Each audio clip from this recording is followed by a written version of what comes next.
France Bleu Orléans. À votre service.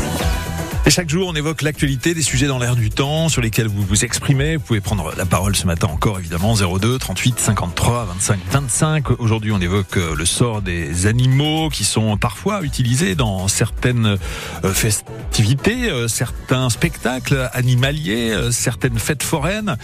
Bon, c'est vrai que c'est un sujet qui peut vous interpeller. Si vous défendez les animaux, vous pouvez nous expliquer pourquoi. 02 38 53 25 25. Et ce constat est né de l'action et de la communication de Paz, une structure dont Amandine Sanvicens est la cofondatrice. Amandine, bonjour.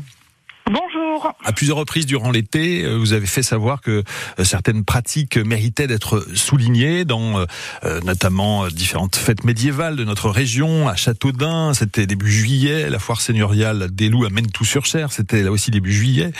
D'autres fêtes médiévales, notamment dans le Cher. Qu'est-ce que vous reprochez à ces événements qui ont eu lieu par rapport à l'utilisation des animaux, Amandine ? Alors en fait, aujourd'hui, je pense qu'il est temps de se dire que ce n'est plus acceptable d'utiliser, d'exploiter des animaux juste pour des spectacles. C'est-à-dire que pour quelques minutes de spectacle, c'est toute une vie pour ces animaux qui sont placés en captivité, donc qui sont privés de liberté, qui à cela s'ajoute le dressage et puis le transport. Donc on a eu le cas de loups, mais aussi de rapaces, qui sont des animaux sauvages avec des besoins extrêmement importants, notamment en termes de territoire, et qui pourtant sont emprisonnés toute leur vie juste pour un spectacle. Donc on a une loi qui a été adoptée, qui prévoit l'interdiction dans quelques années, mais je pense qu'il est temps aujourd'hui de ne pas attendre passivement l'application de la loi et de rappeler que non, les animaux ne sont pas des jouets. Et c'est l'objet d'ailleurs de l'action de Paz, cette association que vous avez fondée en 2017. Vos actions ont abouti jusqu'à maintenant. Est-ce que vous recevez un écho favorable à vos démarches ? Oui, on se rend compte quand même qu'il y a une prise de conscience aujourd'hui qui est très importante sur notre rapport aux animaux, notamment à ceux qu'on utilise, qu'on a servi pour le divertissement, comme les spectacles. Et le plus bel exemple, c'est évidemment cette grande avancée qui est cette loi qui a été adoptée en 2021 au Parlement, mais qui sera appliquée en fait en 2028. Donc la fin des animaux sauvages dans les spectacles itinérants, notamment les cirques. Donc ça, c'est une grande avancée. Après, évidemment, on reste très vigilant sur l'application, puisque l'application est encore un autre défi, si je puis dire. Et c'est pour ça qu'on souhaite que les fêtes médiévales, notamment, prennent les devants et dès maintenant, arrêtent de programmer ces spectacles avec animaux sauvages. Et puis, parfois, dans certaines fêtes foraines, c'était a priori le cas à Montargis durant l'été, on a offert des poissons rouges. Ça aussi, ça hérisse le poil. Oui, alors ça c'est encore plus grave si je peux m'exprimer ainsi, parce que la loi existe, et elle existe depuis longtemps, et pourtant elle n'est pas appliquée. Donc c'est-à-dire que, je le rappelle, il est illégal de proposer en guise de lot ou de vendre des poissons rouges sur des fêtes foraines, notamment sur les fameux stands de pêche au canard, et pourtant on fait face à une infraction qui est massive et généralisée partout en France. Donc on a eu le cas à Montargis, on a écrit au maire, parce que je rappelle quand même que c'est leur rôle de faire appliquer la loi, qui a d'ailleurs communiqué en disant que sur le ton de l'humour, alors il s'est permis de commenter la loi, alors que quand même c'est une loi qui est importante, qui montre que les animaux ne sont pas des jouets, que les offrir comme ça, comme on offrirait une vulgaire peluche à un enfant, c'est prendre de l'âge aux enfants que les animaux sont des jouets. Donc pour nous c'est vraiment scandaleux. Et puis les conditions quand même, rappelons quand même que les poissons rouges sont des animaux qui peuvent vivre jusqu'à 20 ans, 30 ans, que l'espérance de vie, on le sait, elle est extrêmement faible, parce que les familles ne savent pas comment s'occuper des poissons rouges et qui sont dans des conditions, dans des minuscules aquariums. Donc il est vraiment temps de faire appliquer strictement cette loi pour les poissons rouges. Bon, on entend vos arguments et on salue votre action, évidemment. Vous qui nous suivez, si vous avez un avis différent ou un avis similaire, n'hésitez pas à prendre la parole. C'est l'intérêt de ce rendez-vous quotidien sur France Bleu.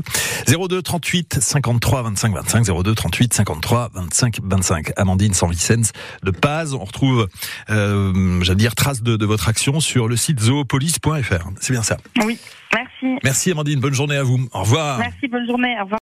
France Bleu Orléans. À votre service. Chaque jour, vous commentez l'actualité, des sujets dans l'air du temps, d'une actualité, on va dire, plus ou moins immédiate. Et c'était le cas cet été, puisque, on l'a évoqué à l'instant avec l'association Paz, P-A-Z, à l'occasion de certains spectacles cet été ou de fêtes foraines, des animaux ont été utilisés. José avec nous sur France Bleu à Bourg. Bonjour José. Bonjour.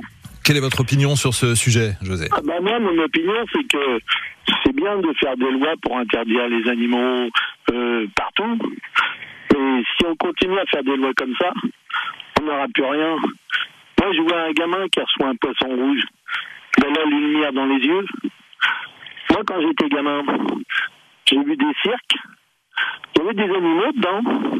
Et moi, j'aurais jamais vu un chameau de ma vie si j'avais pas vu les chameaux dans le cirque. Ils sont bien traités, les animaux. Bon, c'est sûr que c'est pas agréable de voir un tigre en cage et tout. Et quand même, moi, je comprends pas toutes ces lois qui sont faites justement pour empêcher les gens d'avoir un petit plaisir. Alors concernant le cirque, on en parlait avec la cofondatrice de l'association Paz. C'est une pratique qui se raréfie, l'utilisation des animaux sauvages dans les cirques. Il y a une loi qui passera, mais d'ici quelques années. Pour le reste, il n'y a pas de loi. C'est-à-dire que c'est une recommandation que certaines associations font dans le cadre de la mobilisation qu'elles initient par rapport à ce qu'elles pensent. Voilà, c'est juste un message de prévenance, autrement dit. Voilà. Ouais, d'accord, non, mais c'est une prévenance. Mais je sais pas si vous avez vu le monde qu'on nous propose. Et plus ça va, plus c'est une interdiction. Voilà. C'est sûr que c'est triste de voir ça. Mais depuis la nuit des temps, il y a des animaux en cage. Mais il y a aussi des hommes qui sont en cage. Et puis, des fois, ils n'ont pas fait grand-chose. Mais ils y sont. Puis il n'y a pas trop d'associations qui se penchent sur ces gens-là.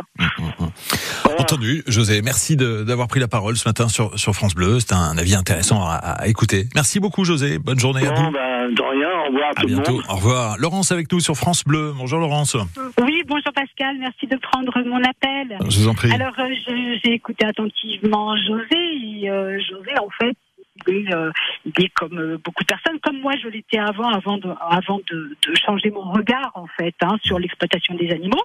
Je vous ai dit, c'est vrai que c'est triste de voir des animaux en cage, mais et en fait le vrai sujet, si on se place du point de vue de l'animal, c'est que rien ne justifie que l'on maintienne en captivité. Alors il parlait des cirques, mais des tigres enfermés dans des cages à vie.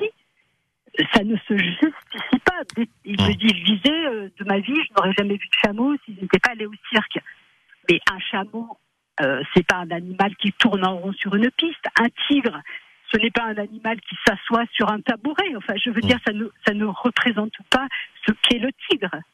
Et c'est surtout que pour quelques minutes de plaisir, si on réfléchit bien à ce que l'on impose à tous ces animaux, c'est-à-dire une vie en captivité, c'est totalement inacceptable. Alors il disait, il y a aussi des hommes emprisonnés. Alors je ne sais pas exactement ce qu'il voulait dire, mais ces animaux que l'on emprisonne, en fait, ils n'ont rien fait de répréhensible. Ce ne sont pas des criminels pour être maintenus en cage à vie. Voilà. Donc moi, je me suis interrogée, en fait, à titre personnel. C'est vrai que moi aussi, je me suis dit en disant, bon, le cirque, c'est normal, on ne pose pas de questions, etc. La captivité, le dressage des animaux, on ne s'interroge pas. Et puis un jour, si on commence finalement à y réfléchir, eh bien, on se dit que c'est tout à fait inacceptable d'infliger ça aux animaux. Merci Laurence, vraiment d'avoir fait progresser la conversation. Merci vraiment. Bonne journée, Laurence. À bientôt, Pascal. Au revoir. Au revoir.